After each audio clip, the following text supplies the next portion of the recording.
Hello, I'm Sally, and welcome to my YouTube channel, Sally Wright. I've got the little yellow rose in the corner. Okay, now I'm going to restart a sourdough starter. I have a clean bowl and a clean spoon, clean cup with some warm water in it, and my flour here. And I'm going to grab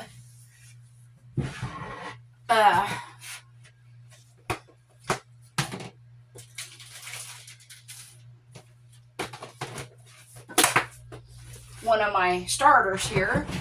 I forgot to get it down. This is my sourdough starter, and this is a dehydrated starter. And I'm going to use a few chips out of this. It makes you can dehydrate them into these chips. I'm going to start all over again. Now the white spots are just they're just air bubbles that had kind of dried. So I'm just going to use a couple of them. You don't need much. You really don't. They're almost like crackers or like little wafers. Let me get the air out of this, and I'm going to put this back. Now this one was Jezreela. I was listening to a Bible story. Let me put this back real quick, sorry. And they said low plain of Jezreel. And I'm like, oh wow, I like the sound of that. But I looked it up, and if I remember correctly, it meant God will sow seed. So I thought that was kind of neat. So I named this one Jezreela, or Jezreela. You know, just kind of crumple this up. And I'm going to make 2 starters. I'm going to start this.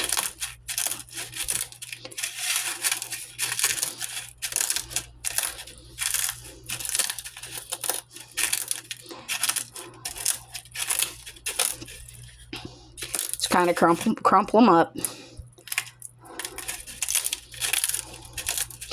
And I'm going to add maybe like 2 or 3 I'm going to add enough warm water to this. These will start to dissolve, but I'm going to just kind of put the lid on it and put this over here for now. Now, this will be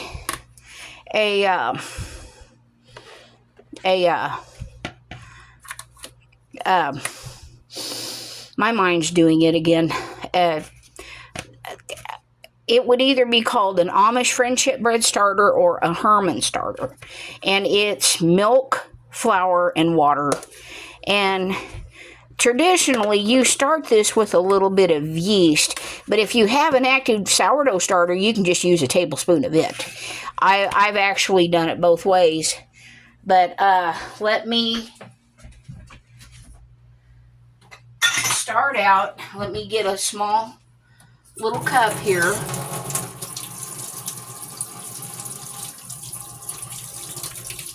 Get some warm water. You don't want it hot, but you want it warm. We have well water, so I'm not worried about it. We live on a farm. Actually, that's too much water for what I need. That's a little better.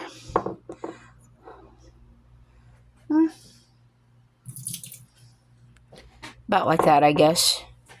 And I have some yeast here that I take this out of the freezer. And this is just a 1/4 teaspoon. So I'm going to use just a little bit, couple of these. Doesn't have to be perfect. Just enough to get that yeast started. And I'm going to add a little dab of sugar to that. Sugar goes in this anyway. One way, one rule of thumb you can tell by how good the yeast is, if it smells like a sweet cereal, it should be good.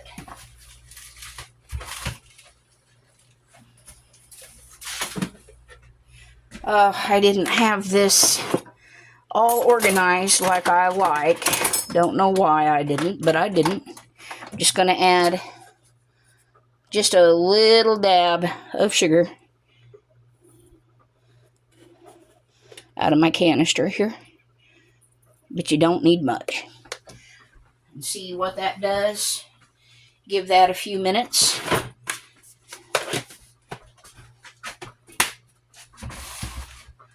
Okay. Now, I'm going to stir this. This is just the best angle I can get with my camera. Oh, I'm splattered. See all those little bubbles coming up? I think that is so cool. I'm going to put my spoon in the sink. Alright, now I'm going to set this over here. And I'm going to get this started. Okay. This is... I'm going to make a single serve starter.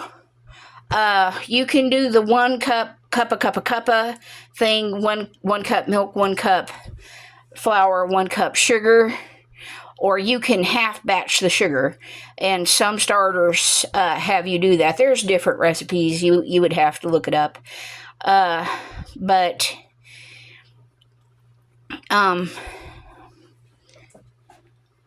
I will be right back.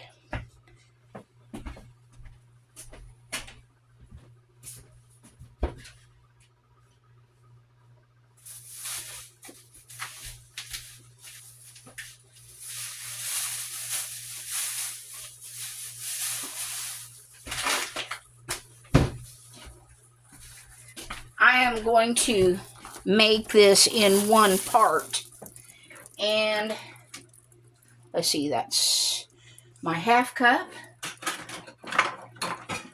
that's my 1/4 cup, that's my half cup.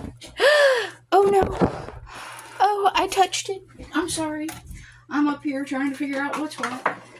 I've got my 1/3 cup. Let me move this back a little bit. Alright.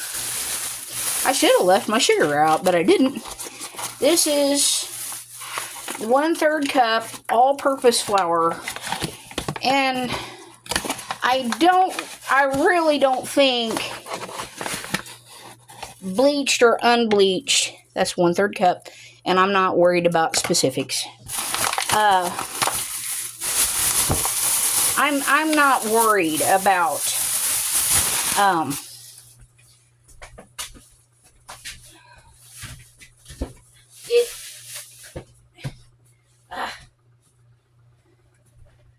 it being bleached or unbleached. Sorry, I'm moving around in my kitchen here. Okay. So,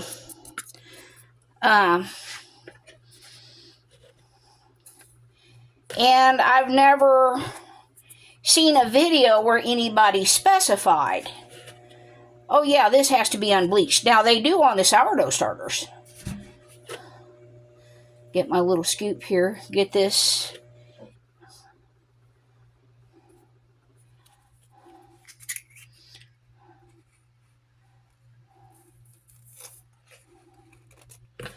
This is roughly 1/3 cup of sugar. Put my sugar up.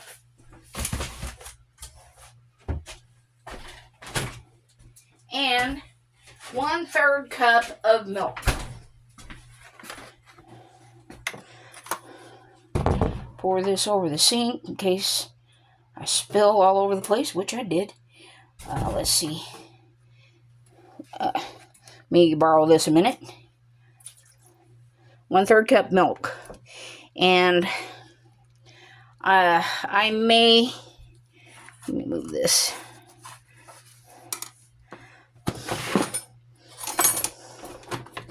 Grab my spatula here.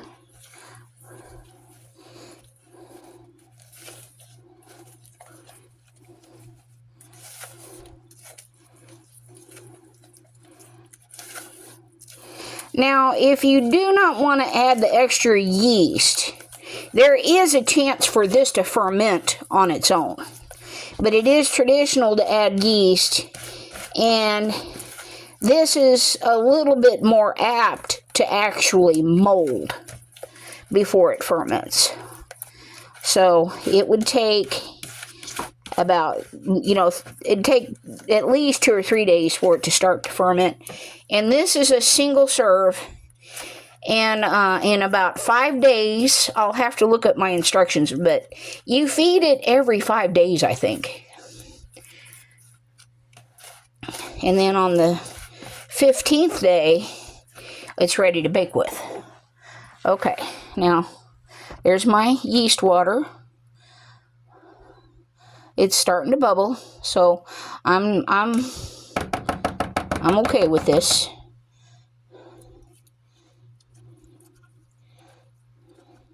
Got all these little bubbles in it. Now I'm just going to pour this in my stuff.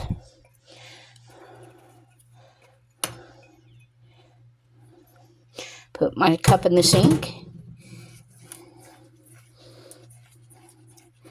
And now we'll check this. I want to start a whole new series now that I think I've got my phone figured out and I've got my internet figured out. Hopefully, okay, this is starting to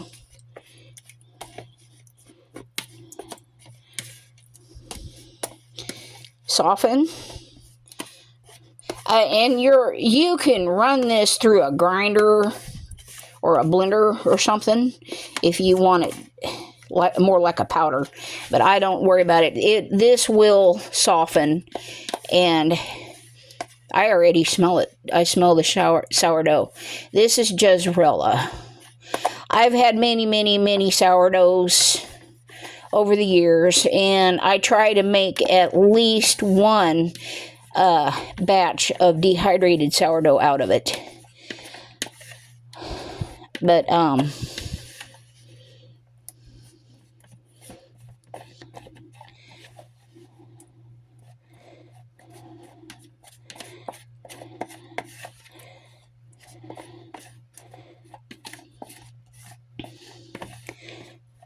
and there are a few theories. I've heard one theory about how sourdough actually got started. I guess the ladies in Egypt made their bread, from what I understand. Now, I have no backing of this. I have no encyclopedia proof of it, so I don't know how true it is. But I guess the ladies in Egypt were making their bread, and they had a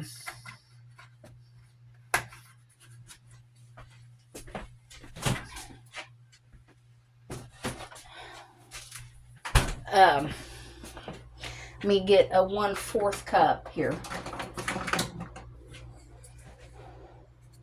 This is a 1/4 cup of water. Warm water.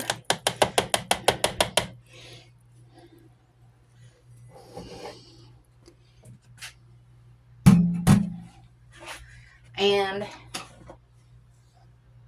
that's a 1/2 cup. Well, I can eyeball it. I want a little less than a 1/2 cup. I actually wanted to start with a 1/4 of a cup. But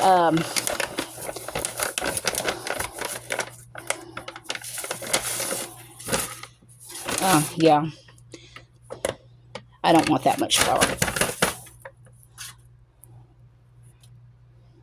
A little more.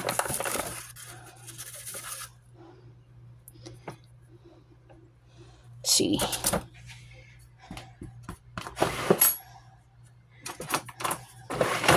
Grab another spatula.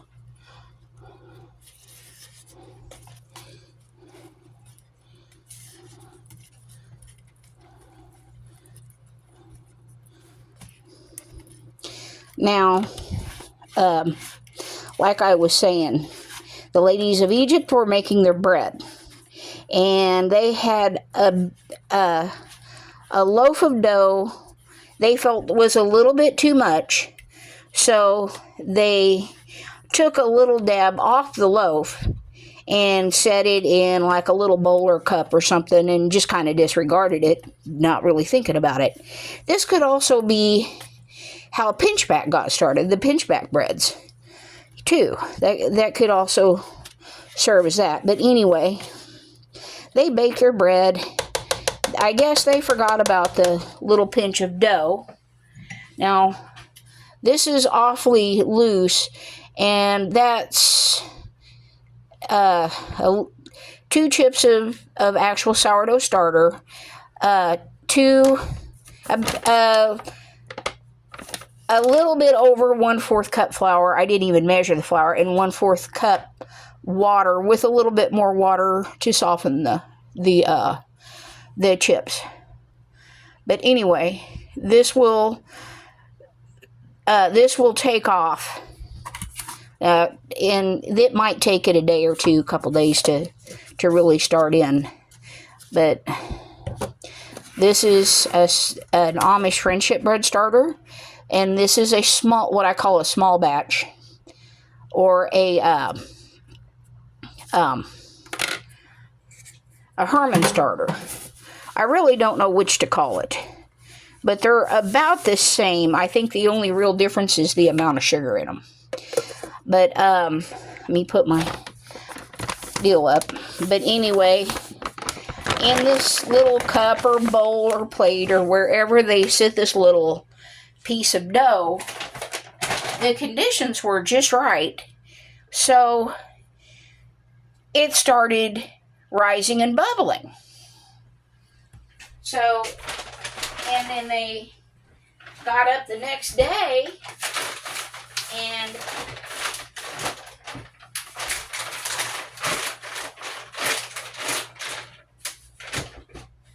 they were just all kind of like, well, I guess I forgot about that little piece of dough.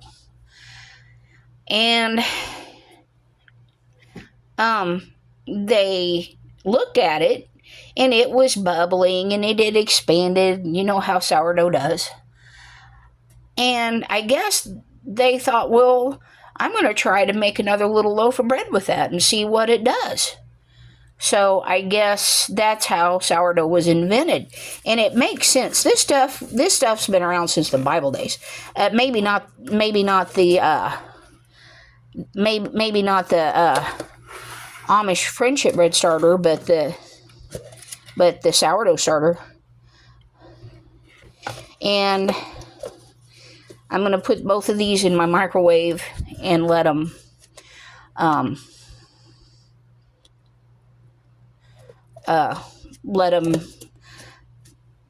go overnight, and we'll see what these look like tomorrow. And I want to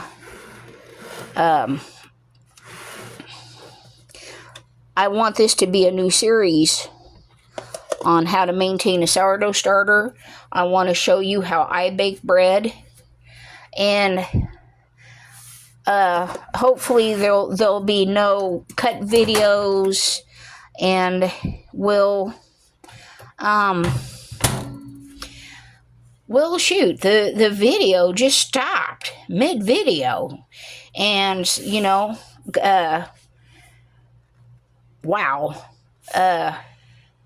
So I don't guess I'll post this one on YouTube or Facebook or anything like that. So I had so many videos that were cut off, and I didn't even notice, but hopefully we got our internet figured out, and I will be able to do this without it cutting off. And I also got a few things figured out on my phone that, yeah, my mind's doing it again. I am kind of a borderline stutterer. I don't think I stutter, but it's like my mind just goes poof mid-sentence. And instead of hanging on that last word and actually stuttering, I actually stop talking. And, it can last up to maybe like 10, 15, 20 seconds, somewhere in there. And I don't mean to do it, but my mind just loses train of thought mid-sentence. And it's gotten worse since I broke my neck. So, and I had a severe blow to the head. So, that's why my mind does that. If you've seen that on my other videos, I'm going to try to control my speech so it's a little more fluent. I will try to think about it and think about what I'm saying and try to make it more fluent for you. So you're not like, well, I have absolutely no idea what this person's talking about. They can't even finish a sentence. And if I was watching somebody else do things the way I do things, and talk the way I talk, I would get frustrated and think, oh, she can't even finish a sentence. I want to watch something else. So I'm going to try to make it more fluent for you. And but these, I will feed this one in about 3 days. And I will feed this one tomorrow. And yes, I will have a clean dish, lid, spoon, cup, spatula, all that. I will do that. And then I will just stir this in 4 days from today. On the 5th day, I will feed this one again. And yes, I will get a new bowl, a clean bowl. So, thank you for watching. That's all I have to say, and you have a wonderful day.